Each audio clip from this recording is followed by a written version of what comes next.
Bom, o nosso tema é o impacto da comunicação digital na vida privada.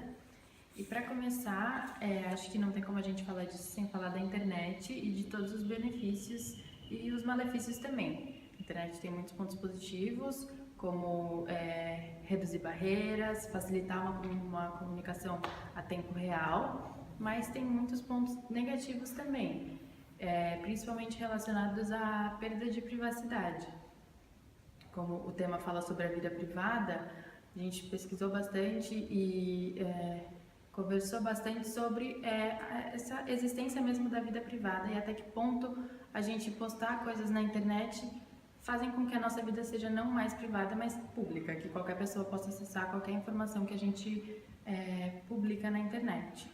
Em 2012, o site YouPix, que é um site que aborda temas sobre tecnologia e vida cotidiana, fez uma entrevista com 422 jovens de mais ou menos 25 anos, usuários assíduos de redes sociais e da internet. Bom, de acordo com essa pesquisa então, 58% desses jovens afirmaram que ficam mais de 9 horas conectados na internet e 86% afirmaram compartilhar a vida pessoal online. E aí, quando perguntado se eles se expõem demais, só 32% diz que sim, que acha que expõe muito a vida pessoal na internet. Mas ao serem perguntados se as outras pessoas se expõem, eles falaram que 92% acharam que sim. Então a gente consegue enxergar que nós às vezes não percebemos que a gente se expõe, mas a gente vê outras pessoas se expondo. Talvez a gente não reconheça tanto esse fato da gente se expor muito nas redes sociais, mas todo mundo consegue reconhecer que tem tido sim uma tendência as pessoas a cada vez se exporem mais na internet e postarem informações muito particulares. Bom, então discutindo sobre o tema, a gente chegou à conclusão de que a gente está vivendo um paradoxo. Ao mesmo tempo em que a internet e essa rede foi criada para que haja o compartilhamento de informações e com que pessoas dividam informações entre si, a gente está tendo que começar a controlar essas informações e controlar o que é divulgado e o que a gente fala na internet. Então, a gente chegou à conclusão de que, como dito antes, a internet tem pontos positivos e negativos e esses pontos entrando em conflito acabam gerando um paradoxo. Bom, para entender um pouco mais do tema que a gente pesquisou sobre panoptismo. E aí dentro disso entra o modelo panóptico. O que é, então, o modelo panóptico? Ele prega o poder por meio da vigilância total e completa do homem. Então, o próprio nome já diz, né, que pan é tudo e óptico é visão. E aí, dentro disso, a gente entra nos estudos dos anos 70, onde o Michel Foucault, ele trabalhou isso do panoptismo, que é essa visão de tudo, enfim. No livro dele, que chama Vigiar e Punir, o Nascimento da Prisão, escrito em 1976, ele trabalhou exatamente isso. Ele trabalhou as estruturas de instituições disciplinares da sociedade moderna. E aí, dentro disso, ele acabou entrando na parte da prisão, que era o modelo do século XVIII, que era uma prisão parecida com isso. Bom, explicando mais ou menos como era, são as celas em volta, formando um anel, e dentro é como se tivesse uma torre, onde teria um vigilante, que nenhum dos presos poderia ver o vigilante, e o vigilante ao mesmo tempo poderia ver todos os presos. Esse modelo ele é mais um ideal, assim, porque ele nunca foi implantado em si, mas ele estudou o panoptismo começando a partir desse exemplo. Bom, e uma coisa que o Foucault fez, que foi muito válida, foi que ele saiu do ramo da arquitetura concreta para ele começar a trabalhar o panoptismo no pensamento em si. Então ele começou a trabalhar essa questão da vigilância do homem não só na arquitetura, mas no pensamento. Ou seja, ele começou a mudar vários modelos de instituições. Então ele mudou escolas, ele mudou fábricas, sempre aplicando isso da vigilância constante.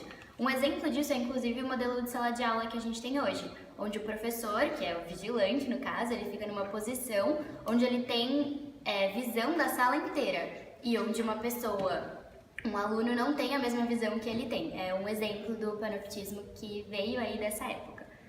Bom, e aí existe uma diferença do panoptismo físico, que era o que era mais trabalhado, e ele mudou um pouco com o meio eletrônico e o meio digital. Por quê?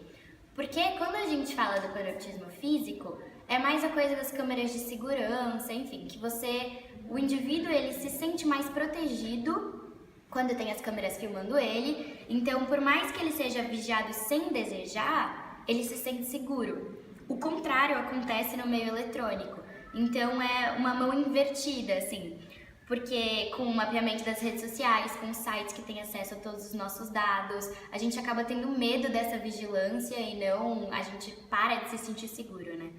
Bom, e aí dentro de tudo isso, a gente pensou num exemplo muito claro, que é o livro 1984, do George Orwell, que na verdade ele foi escrito em 1948. E, bom, é um livro onde ele trata de uma sociedade extremamente panóptica, onde existem câmeras e vigilâncias em absolutamente todos os atos e todas as ações e pensamentos das pessoas que moram lá. Então, é um exemplo muito fácil disso, né? Da pessoa estar sendo vigiada o tempo inteiro, tudo que ela faz. É um exemplo da sociedade panóptica. E aí tem a figura do grande irmão, né, nesse livro, que inclusive foi ali uma inspiração para reality shows muito conhecidos, como o Big Brother Brasil. O BBB, na verdade, ele surgiu com a empresa Endemol, que criou esse reality show, e é muito curioso, assim, porque o Big Brother é um lugar, uma casa, onde as pessoas ficam e ficam sendo vigiadas, enfim, as pessoas de fora conseguem ver a realidade delas 24 horas por dia, e aí é muito curioso isso, porque a posição de vigiado, que antes era vista como opressão em relação de poder, agora abriu espaço para um ambiente de fama. Então foi meio invertido, assim, os valores e os sentidos nessa coisa de vigilância. E, bom, isso também pode ser visto como a valorização do homem comum. Porque antes a visibilidade, antes dessa era digital, enfim, a visibilidade das ações era dada muito ao rei, ao clero. E a partir do momento que qualquer um pode postar a história deles na internet, qualquer um pode divulgar o que eles quiserem sobre si mesmos, e podem alcançar visualizações globais e mundiais, enfim. A partir disso, existe a valorização do homem comum. E não só isso, a partir de todo esse momento, principalmente considerando o Big Brother, a visibilidade ela passa a ter muita importância. Então as pessoas, isso até a gente pode trazer como publicações em redes sociais e compartilhamentos, enfim, são muitos exemplos de que você tem que afirmar a sua existência, de que você existe, você tem que provar isso, e que a sua existência tem que ser linda e tem que ser visível. Então, acho que é isso. E aí isso se complica cada vez mais que os avanços vão surgindo e a gente vai falar um pouquinho de como é hoje em dia, assim, com as redes de dados e por aí. Hoje em dia é comum o monitoramento através de satélites, câmeras e mais atualmente de redes sociais, como o Facebook e outros aplicativos e sites que usam as nossas informações. A F-Secure, que é uma empresa finlandesa de cibersegurança e ciberprivacidade, lançou uma pesquisa sobre isso, mais ou menos. Nessa pesquisa saíram alguns dados, como por exemplo, foram entrevistadas 8.800 pessoas, sendo que 800 foram no Brasil, e aqui no Brasil determinou que é acima da média global em quesitos de cuidado e preocupação com a vida online. Além disso, foi determinado que 70,6% dos brasileiros mudavam seus hábitos digitais por preocupações com segurança e, além disso, 80% de todos os entrevistados evitam instalar aplicativos que pedem permissões desnecessárias. E isso já abre uma primeira problematização. Aplicativos como Snapchat e o próprio Facebook, eles pedem acesso à câmera, aos contatos, fora que muitos deles ultimamente vêm integrando um com o outro. E a gente vê que a adesão a esses aplicativos vem sendo cada vez maior. E então, será que esses números realmente estão certos? Será que 80% das pessoas deixam de usar esses aplicativos por conta dessas integrações e desses acessos? A realidade é que a gente não sabe exatamente o que é feito com as nossas informações. A gente sabe que em websites, na hora que a gente acessa websites, são liberados nos nossos computadores microprogramas que são conhecidos como cookies, que eles meio que roubam as nossas informações. E essas informações são usadas para saber que sites estão abertos simultaneamente qual o nosso hábito de acesso, com que frequência a gente acessa determinado site ou não, quais são os nossos hábitos até de consumo. Então esses cookies conseguem acessar várias informações sobre nós e às vezes a gente não tem nem consciência, às vezes o site coloca lá permitir cookies e as pessoas vão lá e colocam sim, sem nem saber o que é isso e qual a consequência para a vida dela e para os hábitos dela e o que isso pode revelar sobre ela.